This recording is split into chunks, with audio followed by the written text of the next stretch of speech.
अस्सलाम वालेकुम भाई। ये सुल्तानाबाद का पुल है, इधर आइल गिरा था। ये देखो हमारे पुलिस वाले भाई हैं, ट्रैफिक वाले। इन लोगों ने पूरे रोड पे मट्टी डाली है ताकि कोई गाड़ी स्लिप ना हो। ये भाई लोग जा रहे हैं, जैसा कि आप देख सकते हैं पूरे रोड पे तेल गिरा था। और इस पे जो है इन लोगों ने पूरे रोड पे आप देख सकते हैं कहाँ तक मट्टी डाली है।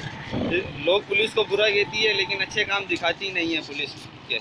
अब आप ये खुद देख सकते हैं पूरे रोड पे तेल गिरा था, उसके बावजूद ये हमारे ट्रैफिक वाले भाई हैं, लोगों की आवाम के खातिर अच्छे काम कर रहे हैं। लेकिन लोग सिर्फ पुलिस को बुरा ही बोलते हैं। ये आप खुद देखें पूरे रोड पे इन्होंने पूरे पुल पे मट्टी डाली है। ये ट्रैफिक वाले भाई हैं, इनका हालांकि काम नहीं है, फिर भी ये देखें जैसा कि आप देख सकते हैं ये भाई लोग मेहनत कर रहे हैं ताकि नुकसान ना हो किसी का, किसी की जानी नुकसान ना हो। ये देखो आप, ये हमारे साहब हैं, ये देखें और ट्राली भर के ला रहे हैं, पूरे रोड पे मट्टी डालेंगे ये लोग। इसलिए इस वीडियो को शेयर करो ताकि लोग पुलिस को बुरा भला कहना भूल जाएं।